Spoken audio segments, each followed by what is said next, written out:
Erling Haaland slides to the head with customary calm. There's Chelsea corner. Thiago Silva wide. Bright blue riposte. Thiago Silva. Akanji. Champions all square. First half stoppage time. Alvarez and Haaland smuggles City back in front. 90 seconds into the second half. And belted in for the champions by Rodri. አይኖች ሁሉ ወደ ዌምብሌ የኤፍኤ ካፕ ፍጻሜ በሁለት የተቃራኒ ስሜት ላይ የሚገኙ ግዙፍ ክለቦች ፍጥጫ ማንቸስተር ሲቲ ከቼልሲ ዘንድሮ ግራ የተጋባ ያልተረጋጋ በዚህ ዓመት አንዳች ትርጉም ያለው ደስታ ለደጋፊዎቹ መፍጠር የከበደው የአሰልጣኞች ስንበት የተጫዋቾች ዲሲፕሊንና ቅጣት ደካማ ውጤት ተከታታይ ሽንፈት ከአውሮፓ ውድድሮች ደረጃ የመውጣት ስጋት ርዕሰ ጉዳዩነቱ ሁሉ ባሉታዊ ነገሮች የተሞላ እናም አንድ የቀረ ሳቅ ተስፋ የስኬት እድል ዛሬ በዌምብሌ የሚፈጸመው ኤፍኤ ካፕ ይህንን ጨዋታ ማሸነፍ እንዲሁም ደግሞ ሻምፒዮን መሆን በትርምስምሱ መሃል አንዲት የስኬት ብልሽታ መፍጠር ነው ለቼልሲና ለደጋፊዎቹ። በተቃራኒው ገጽ ማንቸስተር ሲቲ አለ። በፔፕ ጓርዲዮላ መሪነት ዋንጫ ሻምፒዮንነት ባህሉ ዘንድሮ እንኳን የካርሊን ካፕ ዋንጫን ወደ ካዝናው አስገብቷል። ለፕሪሚየር ሊግ ዋንጫ ፍክክርም የመጨረሻ ሁለት ጨዋታዎችን እየጠበቁ ይገኛሉ። ማንቸስተር ሲቲዎች ዌምብሌን ድባቡን በዚያም ደግሞ ማሸነፍን ደጋግመው ያውቁበታል። ቼልሲ መፍረክረኩን በመጨረሻ በፍጻሜ ፍልም ያሸንፍ ይሆን ወይስ ፔፕና ልጆቹ ሌላ የድል ምሽት ያሳልፋሉ? ቼልሲ ለመጨረሻ ጊዜ ማንቸስተር ሲቲን ካሸነፈ 5 ዓመታት አልፈውታል። 2021 የቻምፒየንስ ሊግ ፍጻሜ ቼልሲ በፔፕ ጓርዲዮላ ቡድን አሸንፎ ሻምፒዮን ከሆነ በኋላ 13 ጊዜ በሁሉም ውድድሮች ተገናኝተዋል። በ13ቱም ማንቸስተር ሲቲ አልተሸነፈም። 25 ጊዜ በቼልሲ መረብ ላይ ዘሲቲዝንስ ጎል አስቆጥረዋል። 7 ጎሎችን ብቻ ደግሞ አስተናግደዋል። ቶማስ ቱሄል፣ ፍራንክ ላምፓርድ፣ ማውሪሲዮ ፖቼቲኖ፣ ግራሃም ፖተር፣ ኤንዞ ማሬስካ እያልን ከሲቲ ጋር ያለውን የውጤት ማጣት እንቆቅልሽ ለመፍታት ብዙ ተሞክሯል፣ አልተሳካም። እናም የሻምፒዮንነት ግምቶች ሁሉ ለፔፕ ጓርዲዮላ ቡድን መሰጠታቸው ፈጽሞ አይገርምም። ዌምብሌ ኤፍኤ ካፕ ፍጻሜ ማንቸስተር ሲቲ ከቼልሲ 11 ሰዓት ላይ ይፋለማሉ። የጨዋታውን አንዳንድ እውነቶች፣ የሚጠበቁ ነገሮች፣ ታሪካዊ ዳራዎች በፕሮግራማችን እንመለከታለን። የፍቅር ይልቃል ዩቲዩብ ገጽ ቤተሰቦች ሰብስክራይብ፣ ሼር፣ ላይክ በማድረግ ገጻችንን ቤተሰብነታችንን እናጠናክር። Erling Haaland slides to the head with customary calm. There's Chelsea corner. Thiago Silva wide. Bright blue riposte. Thiago Silva. Akanji. Champions all square. First half stoppage time. Alvarez and Haaland smuggles City back in front. 90 seconds into the second half. And belted in for the champions by Rodri.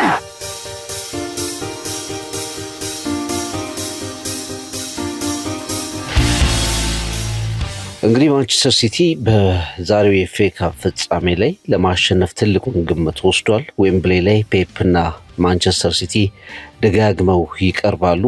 በእንግሊዝ በጣም በትልቁ ባህላዊ ነገርን ይዘው ከሚከናወኑ በእንግሊዝ የእግር ኳስ ትራዲሽን ውስጥ እንደ ትልቅ እሴት ከሚቆጠሩ ውድድሮች መካከል አንዱ አንጋፋው ኤፍኤ ካፕ እንደሆነ ይታወቃል። ዌምብሌ ደግሞ የዚህ ፍጻሜ የመጨረሻው የፍልሚያ ቦታ ነው። ኤፍኤ ካፕ በተከናወነ ቁጥር የዌምብሌ ድራማዎች ይጠበቃሉ። እንግዲህ ቼልሲ በሲዝኑ በመጥፎ ሁኔታ እየተጠናቀቀ ያለውን የመጨረሻ እድሉን ቀና የሚያደርግበት የሲዝኑ ትልቁና የመጨረሻው እድል ነው ብሎ ማስቀመጥ ይቻላል። ለማንቸስተር ሲቲና ለፔፕ ጓርዲዮላ ደግሞ ሌላ ትልቅ ዋንጫ፣ ሌላ ስኬት በስማቸው የሚያስመዘግቡበት ነው ብሎ ማስቀመጥ ይቻላል። ቼልሲ የዘንድሮ ቼልሲ በብዙ ምክንያት ርዕሰ ጉዳይ ሲሆን በጣም አነጋጋሪ ከሆነው ጉዳይ አንዱ የአሰልጣኞች መሄድና መሰናበት ነው። በዚህ ሲዝን አሁን በሶስተኛ አሰልጣኙ ነው እንግዲህ ወደ ፍጻሜው ወደ ኤፍኤ ካፕ ፍጻሜው መግባት የሚችለው ማለት ነው። በካሉም ማክፋልን አማካይነት ነው እንግዲህ በኬርቴከር ማናጀርነት የዌምብሌን ፍጻሜውን የሚያከናውነው። አስቀድሞ እንግዲህ ኤንዞ ማሬስካን ማሰናብቱ ይታወሳል። ከዛም በኋላ እንግዲህ ማሬስካን ተክተው የመጡት ሊያም ሮዜኒየር እንደዚሁ መሰናበታቸው ይታወቃል። አሁን ማክፋርን ይህንን ትልቅ ጨዋታ የመምራት ትልቅ ኃላፊነት ተጥሎባቸዋል ማለት ነው። ሰማያዎቹ የዘንድሮ የውጤት ቀውሳቸው በጣም ያስደነግጣል። ባለፉት 11 ጨዋታዎቻቸው መካከል በሁሉም ውድድሮች ካደረጓቸው 11 ጨዋታዎች መካከል ሁለቱን ብቻ ነው ማሸነፍ የቻሉት። ሁለቱም ደግሞ የኤፍኤ ካፕ ድሎች በጣም ታች ያሉ ቡድኖች ፖርት ቫል እና ሊድስ ዩናይትድ ናቸው። እነዚህም ቡድኖች ብቻ ናቸው ማሸነፍ የቻሉት በኤፍኤ ካፕ። ከዛ ውጭ ባሉት ውድድሮች ላይ ማሸነፍ ፈጽሞ አልቻሉም። በዘንድሮ የቼልሲ ቡድን ውስጥ ትልቁ ስጋት የመከላከል አቅሙ ነው። ዘንድሮ 15 ጨዋታዎች ያለፉትን 15 ጨዋታዎች እንኳን ብንወስድ አንድ ክሊንሺት ብቻ አንድ ጨዋታ ብቻ ነው ምንም ጎል ሳያስተናግዱ የወጡት። ከዛ ውጭ በነበሩት 14 ጨዋታዎች ላይ ጎሎችን አስተናግደዋል ማለት ነው። ዘንድሮ ይሄ መከላከል መጋለጣቸው ትልቁ ድካማቸው ሆኖ ታይቷል። በዛሬውም ጨዋታ ላይ እንግዲህ ትልልቅ አጥቂዎች ትልልቅ የማጥቃት እንቅስቃሴን የሚያደርጉ የመስመር ተጫዋቾች ባሉት የማንቸስተር ሲቲ ቡድን ላይ እንዴት ይሄ ደካማ መከላከል ይቆማል የሚለው በቼልሲ በኩል የሚነሳው ዋናው ጥያቄ ይሆናል ማለት ነው። ማንቸስተር ሲቲ በመግቢያ ላይ እንዳስቀመጥኩት ባለፉት ከቼልሲ ጋር ባደረጋቸው በርካታ ጨዋታዎች 5 ዓመታት ሙሉ ያልተሸነፈ ነው በቼልሲ ማለት ነው። ባለፉት 14 ጨዋታዎች በሁሉም ውድድሮች ላይ ስንመለከት እንደዚሁ አንድም ጨዋታ አልተሸነፉም። ሲቲዝንስ 11ን አሸንፈዋል። በሶስቷቸው ውጤት ነው ያላቸው። የዛሬውን ጨዋታ ለማሸነፍም የተሻለ በራስ መተማመን የተሻለ ሞመንተም ላይ ይገኛል ተብሎ ነው የሚታሰበው። በእርግጥ ሲቲ ዘንድሮም በሚድ ሲዝኑ ላይ ከሚቸገሩ ቡድኖች መካከል አንዱ ሆኖ ታይቶ ነበር። ነገር ግን ሲዝኑ ወደፊት እየገፋ በመጣ ቁጥር ቡድኑ ጠንካራ አቋሙን እያገኘ ለየትኛው ቡድን ፈታኝነቱን እየጨመረ በውጤቶችም ደግሞ እንደዚሁ ፕሮግረስ እያደረገ የመጣ ቡድን ሆኗል ማንቸስተር ሲቲ። ይህንን ዋንጫ ካሳኩ ሁለተኛ ዋንጫቸው ይሆናል ማለት ነው። በካራባው ካፕ ፍጻሜ አርሰናልን በማሸነፍ የካራባው ካፕ ዋንጫን ማንሳታቸው ይታወቃል። ይሄኛው ድል ደግሞ እንግዲህ ሌላ የሚጠበቅ እና ያሸንፉታል ተብሎ የሚጠበቅ ሁለተኛ ክብራቸው ይሆናል ማለት ነው። የፕሪሚየር ሊግ ጉዳይም እንደዚሁ በሂሳብ ስሌት አልተጠናቀቀም። አርሰናል ነጥብ የሚጥል ከሆነ የፕሪሚየር ሊግ ፉክክር ላይ አሁንም መኖራቸውን አረጋግጧል እና ለሶስትዮሽ የሚያደርጉትን ተጋድሎ ሲቲዝንስ የቀጠሉበት አጋጣሚ ነው ማለት ይቻላል። በዛሬው ጨዋታ ላይ እንግዲህ ጀርሚ ዶኩ የመጨረሻው ሲዝኑ ምዕራፍ ላይ በተለየ ሁኔታ ከፍ ብሎ የመጣ እጅግ አደገኛ ተጫዋች ሆኗል ለሲቲዝንስ። ባለፉት 4 ጨዋታዎች 4 ጎሎችን አስቆጥሯል። እጅግ ወሳኝ የሚባሉ ጎሎችንም ጭምር በኤቨርተን ጨዋታ እና በሌሎችም ጨዋታዎች ላይ እጅግ ወሳኝ የሚባሉ ጎሎችን ማስቆጠሩ ይታወቃል። በፕሪሚየር ሊጉ በጣም አደገኛው ድሪብለር እየተባለ ይገኛል። በአንድ ለአንድ ያጫወት ላይ ከፍተኛ ብልጫ የሚያሳይ ኮከብ ነው። ይህንን ተጫዋች ማን ሊያቆመው ይችላል? ማሎ ጉስቶ፣ ሪስ ጄምስን የመሳሰሉ ተጫዋቾች የሚፈተኑበት በፍጻሜ የሚፈተኑበት አንዱ አቅጣጫ ነው ብሎ ማሰብ ይቻላል። ሌላኛው በማንቸስተር ሲቲ በኩል በጣም ጥሩ ዝውውር ተደርጎ እየተነሳ ያለውና ማንቸስተር ሲቲ ዘንድሮ ብዙ ጨዋታዎችን ሲያሸንፍ የክሬቲቭ ኃይል ወይም ደግሞ የፈጠራ አቅሙን ከፍ እያደረገለት የመጣው ተጫዋች ሪያን ቸርኪ ነው። ይህም ኮከብ እንግዲህ በዛሬው ጨዋታ ላይ የልዩነት ምንጭ ይሆናል። ለቼልሲ በኩል ደግሞ አስቸጋሪው ተጫዋች ይሆናል ተብሎ ነው የሚታሰበው ለቼልሲ መከላከል። ስለዚህ ብዙ ጊዜ ቼልሲን ዘንድሮ ስንመለከተው መስመሩ ፊት ከመከላከሉ መስመር ፊት ሰፊ ቦታ የሚተው አይነት ክለብ ሆኖ እንመለከተዋለን። መስመሩ አለ። በመስመሩን ደግሞ ከመከላከሉና ከፊት ካለው አማካይ ቦታ መካከል ሰፊ ቦታዎች አሉና እነዚህን እድሎች ለመጠቀም ደግሞ ሪያን ቸርኪ በዛሬው ጨዋታ ላይ ሌላ ግምት ተሰጥቶታል። ሌላኛው ኤርሊንግ ብራውት ሃላንድ ነው። እንግዲህ ስለ ኤርሊንግ ብራውት ሃላንድ በሁሉም ውድድሮች ዘንድሮ 37 ጎሎችን አስቆጥሯል። የማይተኛው የዝም የማይለው የጎል ማሽን ሆኗል። ለዛውም እንግዲህ የዘንድሮ ሲዝኑ በንጽጽር በጣም ዝም ያለ ብዙ ጎል ያላስቆጠረበት እየተባለ ነው የሚገኘው። በኤፍኤ ካፕ 3 ጎሎች አሉት። በሁሉም ውድድሮች 37 ጎሎች አሉት። በየትኛውም ጨዋታ ላይ በየትኛውም አጋጣሚ ላይ ግን ጎሎችን ማስቆጠር የሚችል በጣም ጨራሽ ከሆኑ አጥቂዎች መካከል አንዱ ነው። እንግዲህ ይሄ ማጥቃት እንቅስቃሴ ይሄ ማጥቃት መስመር እና አንቷን ሴሜኒዮን ጨምሮ በርናንዶ ሲልቫን የመሳሰሉ ተጫዋቾችን ጨምረን ይህንን የማጥቃት እንቅስቃሴ የቼልሲ ደካማ የመከላከል አቅም እንዴት ያቆያል የሚለውን ወይም ማቆም ይችላል የሚለው የዛሬው ኤፍ ኤ ካፕ ፍጻሜ ትልቅ የመነጋገሪያ ነጥብ ሊሆን ይችላል። በቼልሲ በኩል እንግዲህ ጠንካራ ጎኑ አማካዩ እንደሆነ ይታወቃል። ሞይሴስ ካይሴዶ፣ ኤንዞ ፈርናንዴስ፣ እንደ ኮል ፓልመር ያሉ አማካዮች በተናጠል በስም ደረጃ በየትኛውም አውሮፓ ውስጥ ካለ ምርጥ የአማካይ ስፍራ እንቅስቃሴ ጋር መፎካከር ይችላሉ። ግን እስካሁን እንግዲህ በቼልሲ በኩል ያንን ጠንካራ የተፎካካሪነት ስሜት በማጥቃት ጎል በማስቆጠር በመከላከል ጭምር አጅቦ ጠንካራ የተፎካካሪነት ስሜት ማምጣት አልተቻለም ማለት ነው። ቼልሲ እንግዲህ ዛሬ ትልቁ አቅሙ መከላከሉ ላይ በመከላከሉ ማጋዥ ሊሆን የሚችለው በማጥቃቱ ማጋዥ ሊሆን የሚችለው ጎልም ማስቆጠር የሚችለው አልፎ አልፎ እንደ ካይሴዶ፣ ፈርናንዴዝ እና ፓልመር ያሉ አማካዮቹ ናቸው ተብሎ ይታሰባል። ማንቸስተር ሲቲ በኳስ ቁጥጥር ሊበልጥ ይችላል፣ ግን ቼልሲ ያንን የኳስ ቁጥጥር በከፍተኛ ሁኔታ መከላከል እና ደግሞ በካውንተር አታክ እና በሌሎች አጋጣሚዎች ጎል ማስቆጠር ሌላኛው ዓላማው ሊሆን ይችላል። ሌላው የቼልሲ ጥንካሬ ማርኮ ኩሬላ የሚጫወተው ሚና ነው። በሌፍት ፍላንክ በኩል እንግዲህ ደጋግሞ ስፔሶችን የሚያጠቃ ኮከብ ነው። ማቴዎስ ኑኔዝ በማንቸስተር ሲቲ በኩል የሚሰለፍበት ቦታ ላይ በዚህ ቦታም እንግዲህ የሚኖረውን ስፔስ በመጠቀም ደረጃ የማርኮ ኩሬላ ፍጥነትና ብልጠት በዛሬው ጨዋታ ላይ ለቼልሲ እንደ ተስፋ ሊቆጠር የሚችል ነው ብለን ማስቀመጥ እንችላለን። ማንቸስተር ሲቲ የተሻለ አቅም አለው፣ የተሻለ መረጋጋት ያለው ቡድን ነው፣ የተሻለ የማጥቃት እንቅስቃሴ ያለው ቡድን ነው። በቅርብ ጊዜያት ውስጥ ያሉ ሪከርዶች በቼልሲ ላይ ከፍተኛ ብልጫ የሚያሳዩ ናቸው ብለን ማስቀመጥ ይቻላል።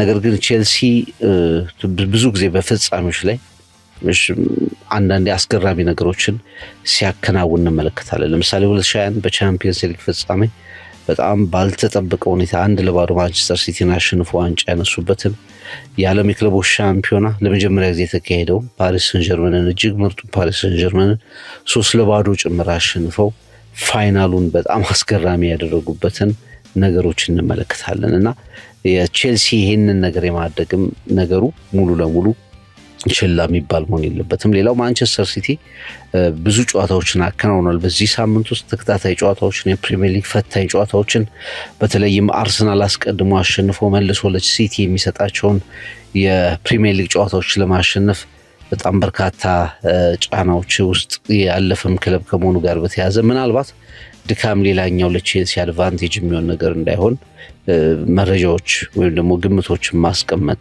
ይቻላል። ሁሉም ነገሮች ወደ ዌምብሌ ያቀናሉ። ማንቸስተር ሲቲ ከቼልሲ፣ ጓርዲዮላ ከማክፍለን ጋር የሚያደርጉት ፍልሚያ ይሆናል ማለት ነው። ሁልጊዜም ኤፍ ኤ ካፑ ስለ እግር ኳስ ብቻ ሆኖ አያውቅም። ከምድብ ከጥሎ ማለፍ ጨዋታዎች ጀምሮ ትንንሽ ቡድኖች ትልልቆቹን የሚጥሉበት የሚፈትኑበት፣ ፍጻሜው ላይ የማይረሱ ፍጻሜዎችን የምንመለከትበት፣ ደጋፊዎች በእምነት ለአንድ ትልቅ ዋንጫ የሚመጡበት ወቅታዊ አቋሞች ከግምት ውስጥ ቢገቡም ግን አንዳንድ ጊዜ ደግሞ የዋንጫ ጨዋታዎች በከፍተኛ ሁኔታ ላለመሸነፍ በሚደረጉ ተጋድሎች የሚታጀቡበት ስለሚሆን ፓስቲዮን ወይም ከፊት ያሉ ወይም ወደ ኋላ ያሉ የጨዋታ ታሪኮች ምንም አይነት ተጽዕኖ የማያደርጉበት የፍጻሜ ጨዋታዎችን እንመለከታለን እና የቅዳሜው ጨዋታ በዌምብሌይ ስታዲየም ሁለት የእንግሊዝ ገናና ክለቦች በታሪክ በወቅታዊ አቋም የተለያየ ደረጃ ላይ ቢሆኑም በታሪክ ግን የእንግሊዝ ሁለት ገናና ክለቦች በተለያየ ዓላማ ፍጹም ተቃራኒ በሆነ የሲዝኑ አቋምና ዳይሬክሽን ላይ ሆነው የሚያደርጉት ጨዋታ ነው። ለቼልሲ ቀደም ሲል እንዳስቀመጥ ነው ዴስፐሬት አቴምፕት ወይም ደግሞ የመጨረሻውን ተስፋ ላለመቁረጥ የመጨረሻውን የሲዝን ችቦ ለመለኮስ የሚደረግ ሲዝኑን በሙሉ ቼልሲ በከፍተኛ ሁኔታ ደጋፊዎቹ ሲያዝኑበት የሄዱበትን ጨዋታዎች ሲያከናውን እንደነበር እናስታውሳለን። በቻምፒየንስ ሊግ በጥሎ ማለፍ በፓሪስ ሰን ጀርመን በደርሶ መልስ የተሸነፈበት እጅግ ልብ የሚሰብር ሂደት አለ። በፕሪሚየር ሊጉ ተከታታይ ጨዋታዎችን ባለማሸነፍ ጭምር ሪከርድ የሰበረበት የራሱን ታሪክ መጥፎ ታሪክ ያሻሻለበት እንደሆነ ይታወቃል። በካራባኦ ካፕ አልነበረም። በአውሮፓ ውድድር ደረጃዎች ላይ ከፍተኛ አጣብቂኝ ውስጥ ይገኛል።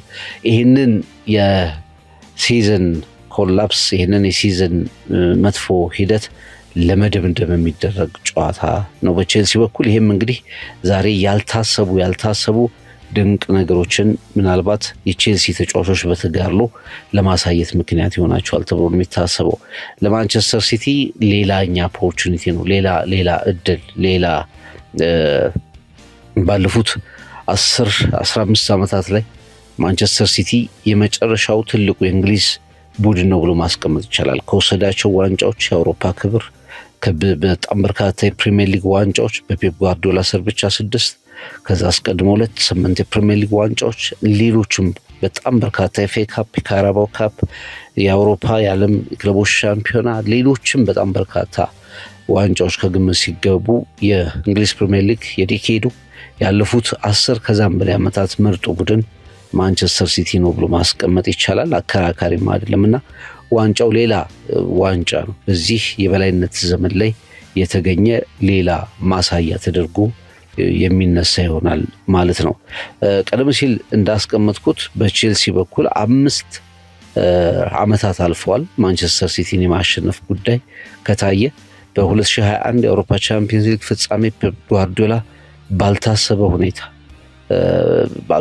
ሁኔታ በተሸንፎ ዋንጫውን ካጣበት አጋጣሚ በኋላ ይህ ጨዋታ በዋን ሳይድድ የሆኑ ጨዋታዎች መካከል አንዱ ነው ተብሎ ማሰብ ይቻላል። ይጫወታሉ፣ ቼልሲ አያሸንፍም፣ ማንቸስተር ሲቲ ወይ ያሸንፋል ወይ አቻ፣ በትንሹ አቻ የሚወጣበት መርሃ ግብር ነው የሚታየው። ከቼልሲ በእነዚህ ዓመታት ውስጥ ባለፉት 5 ዓመታት ውስጥ ብናይ ፈጽሞ ያልተረጋጋ ቡድን ነው።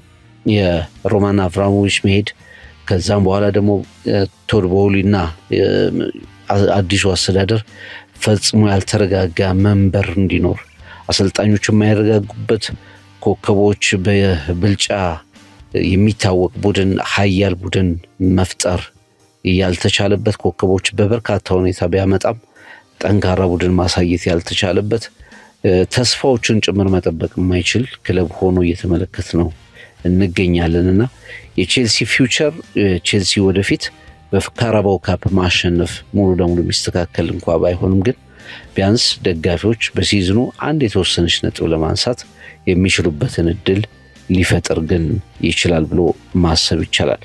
የኤፍኤ ካፕ ጉዳዮች ብዙ ጊዜ ሌጋሲ ጉዳዮች ተደርገው ይነሳሉ። ሁሌ በፕሪሚየር ሊግ ክለቦች መካከል ይህን ያህል ጨዋታዎችን አንስቻለሁ፣ ይህን ያህል ኤፍኤ ካፕ፣ ይህን ያህል ምናምን የትልቅነት መገለጫዎች ናቸው። ኤፍኤ ካፕ ከፕሪሚየር ሊጉ ቀጥሎ ትልቁ የውድድር ውጤት እንደሆነ ይታወቃል። ከዚህ አንጻር ማንቸስተር ሲቲ ያለ ርህራሄ ድካሙን ሸፍኖ ትልቅነቱን ለማሳየት እንቅስቃሴ የሚያደርግበት ጨዋታ ይሆናል ተብሎ ነው የሚታሰበው። ያለ ርህራሄ በከፍተኛ ሁኔታ አቅሙን ያሳያል ተብሎ የሚታሰብበት ጨዋታ ነው ተብሎ ነው የሚታሰበው።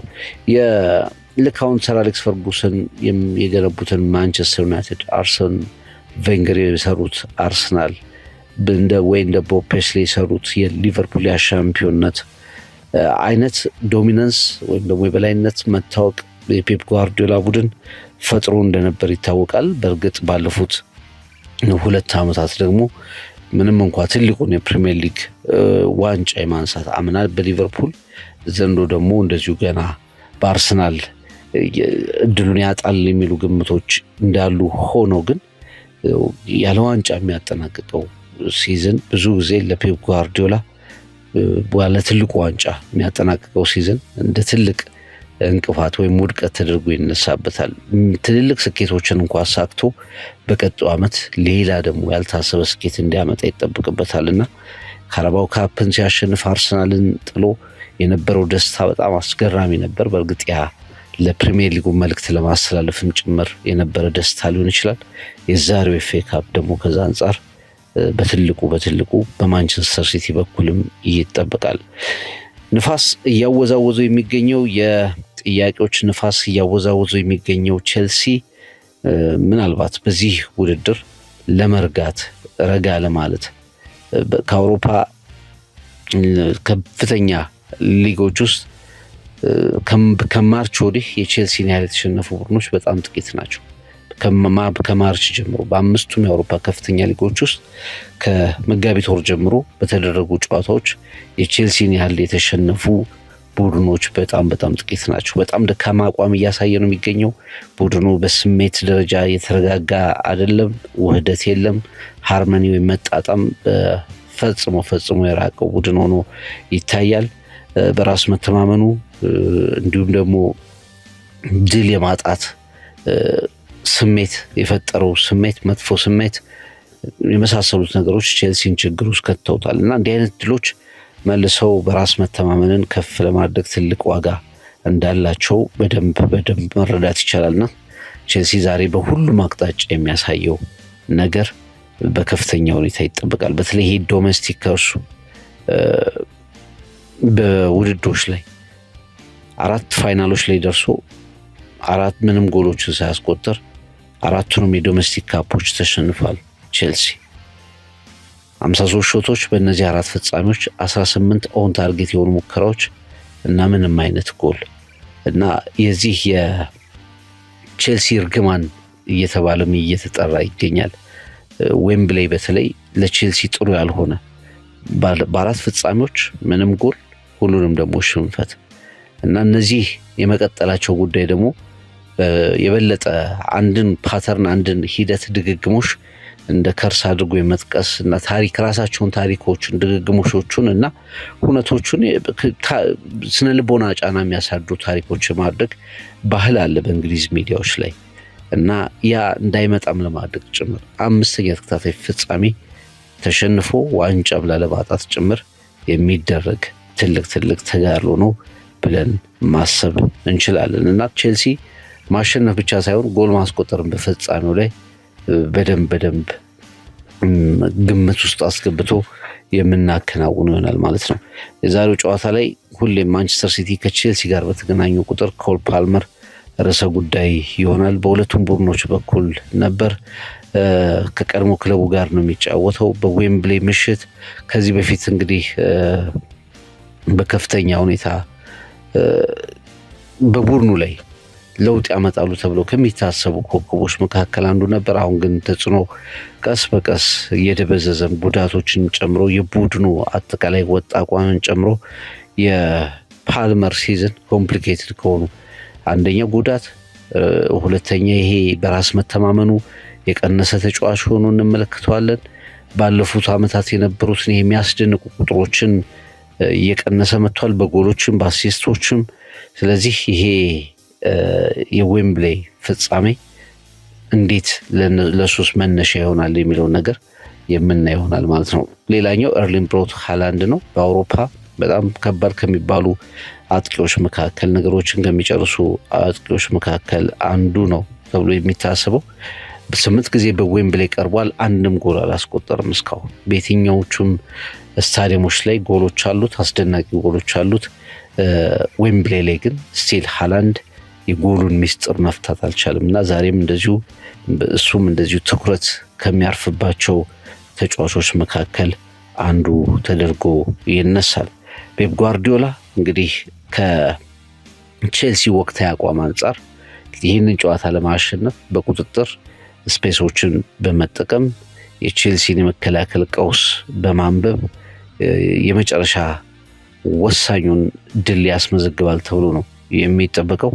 በመጨረሻ እንግዲህ የፍጻሜው ጨዋታ በጣፈንታን በማሳመር ሲዝንን በማዳን እና ሌላ ክብር በመጨመር መካከል ሆኖ የፍጻሜው ጨዋታ ዌምብሌይ 11 ሰዓት ላይ ይደረጋል ማለት ነው። በዚህ መሰረት አይኖች ሁሉ ወደ ዌምብሌይ ይሆናሉ። የኤፍኤ ካፕ ፍጻሜ በሁለት የተቃራኒ ስሜት ላይ በሚገኙ ግዙፍ ክለቦች ፍጥጫ ማንቸስተር ሲቲ ከቼልሲ ግራ የተጋባ ያልተረጋጋ በዚህ ዓመት አንዳች ትርጉም ያለው ደስታ ለደጋፊዎቹ መፍጠር የከበደው የአሰልጣኞች ስንበት፣ የተጫዋቾች ዲሲፕሊንና ቅጣት፣ ደካማ ውጤት፣ ተከታታይ ሽንፈት፣ ከአውሮፓ ውድድሮች ደረጃ የመውጣት ስጋት፣ ርዕሰ ጉዳይነት ሁሉ ባሉታዊ ነገሮች የተሞላው ቼልሲ አንድ የቀረ ሳቅ ተስፋ፣ አንድ የቀረ የስኬት እድል በዌምብሌይ ለመፈጸም የሚያደርገው ኤፍኤ ካፕ ተጋድሎ ማንቸስተር ሲቲ በፔፕ ጓርዲዮላ መሪነት ዋንጫ ሻምፒዮንነት ባህሉ ሆኗል።